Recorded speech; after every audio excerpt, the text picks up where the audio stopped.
Hey everyone, welcome back to my channel Pallavi's Creation. আজি মই আপোনালোকৰ ওচৰত এটা ভিডিও লৈ আছো য'ত মই কিদৰে একদম সহজ উপায়েৰে আৰু কম খৰচত ফেব্ৰিক কৰিব পাৰি এটা সিম্পল লুক এটা গৰ্জিয়াছ লুক এটা দিব পাৰি তাৰ বিষয়ে দেখুৱাম। আশা কৰোঁ আপোনালোকে ভিডিওটো শেষলৈকে চাই থাকিব আৰু কেনেকুৱা হৈছে মোক জনাব।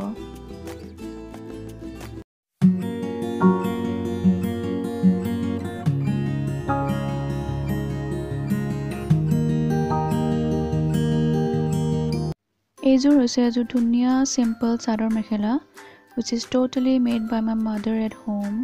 ইয়াত বগাত পাৰ্পল কালাৰ বোৱা আছে কাৰণে মাজৰ কালাৰটো বহুত লাইট দেখিবলৈ পাইছে কিন্তু যেটো আঁচল বুইছে আঁচলটো কলাপাৰীৰ আঁচু বুইছে কাৰণে বগাত কলাটো ভালদৰে ফুটি উঠা নাই আৰু সেইবাবে মই আপোনালোকৰ ওচৰলৈ এইটো ভিডিও লৈ আহিছো য'ত মই দেখুৱাম যে কিদৰে এই সিম্পল কাপোৰযোৰ এটা গৰ্জিয়াছ লুক দিব পাৰি with the help of fabric. বলকচোন ভিডিওটো আৰম্ভ কৰোঁ। যেহেতু চাদৰখন উকা নহয় সেইবাবে মই ফুল নাকিলো ফুলৰ হলনি মই সিম্পলি ডটিং কৰি যাম বুলি ভাবিছো যিকোনো এটা বস্তু লৈ ডটিং কৰিবলৈ ললো মই এটা স্কেচ পেন যিটোৰ খোলটোত ধুনীয়া এটা ৰাউন্ড শেপৰ এটা ফুলৰ নিচিনা এটা শেপ আছে কাটিং এটা আছে যিটোত মই কালাৰ লগাই ষ্টাম্প মাৰি যাম। প্ৰথমে মই মেখেলাখন কালাৰ কৰিবলৈ ওলাইছো কাৰণ মই এখন চিলোৱা নাই আৰু কামখিনি হৈ যোৱাৰ পিছতহে চিলাই লম। তাৰ বাবে মই তলত এখন নিউজপেপাৰ লৈছো নিউজপেপাৰখন একাৰণে লৈছো যাতে ওপৰৰ পৰা ষ্টাম্পটো জোৰত মাৰিলে তলত যাতে টেবুলত লাগি নাযায়। এতিয়া মই প্লেটত কালাৰ উলিয়াই লম তেতিয়াহে মই স্কেচ পেনটোত ভালদৰে লগাই লৈ এটা ষ্টাম্প মাৰিব পাৰিম।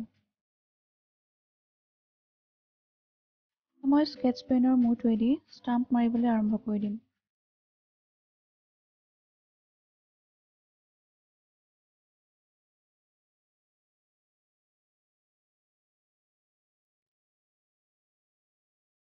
মেখেলাৰ দুটা সাইডতে ডটিং হৈ গৈছে এতিয়া মই চাদৰখন লম আৰু তাতে ডটিং কৰা ষ্টাৰ্ট কৰি দিম।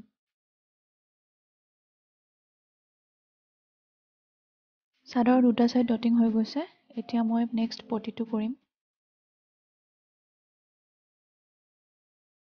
এনেকৈ গোটেই পটি দুই সাইডতে ডটিং কৰি লম।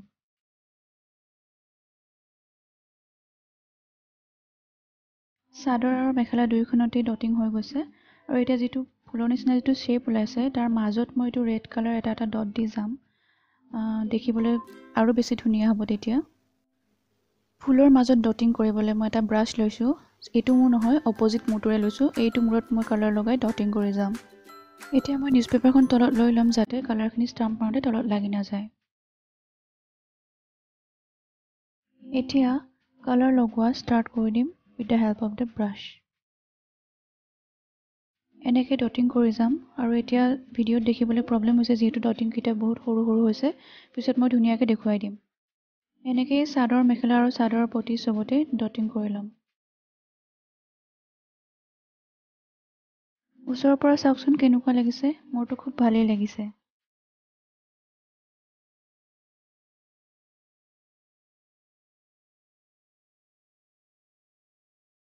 চাদৰ মেখেলা কালাৰ কৰি হৈ গৈছে কিন্তু দহি নাগাঠিলে কিবা এটা আধৰুৱা যেন লাগে সেইবাবে মই পাতলকৈ আৰু এটা কালাৰে কৰি লৈছো সিম্পলকৈ যেহেতু মই এইযোৰ কাপোৰ সঘনে ব্যৱহাৰ কৰিম বুলি ভাবিছো।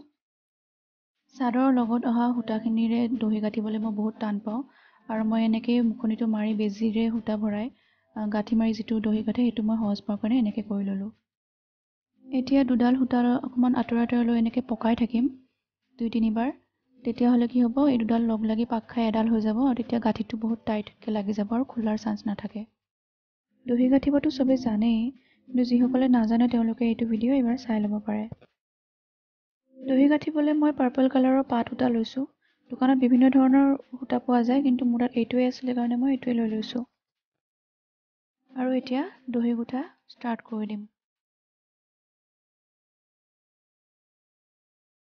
ভিডিওত দেখাৰ দৰে মই সূতাখিনি এনেকৈ লৈ এটা প্ৰথমতে গাঠি দি লৈছো গাঠিটো দি মেলি টাইটকৈ দি দিছো তাৰ পিছত দহিৰ কঁকালৰ গাঠিটো দিবৰ কাৰণে মই আকৌ এনেকৈ ধৰি আঙুলিত মেৰিয়াই আঙুলিত থকা সূতাখিনিতে দুটা পাক দিছো এটা নহয় দুটা পাক দিছো দুটা পাক দিলে গাঠিটো টাইট হয় আৰু খুলি হোৱাৰ চান্স নাথাকে।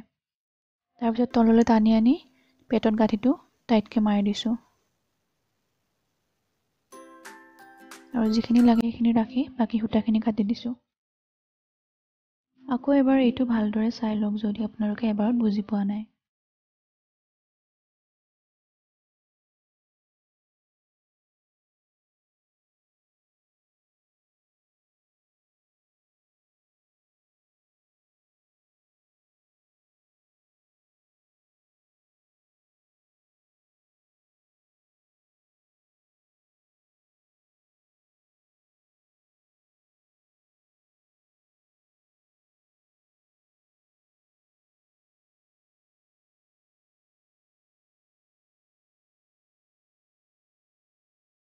ঠিক এনেদৰে বাকীখিনিতো এনেকৈ দহি গাঁঠি ল'ম। এতিয়া কাপোৰযোৰ চিলাই দহি গুঠি কালাৰ কৰি হৈ গ'ল, পিন্ধিবলৈ একদম ৰেডি।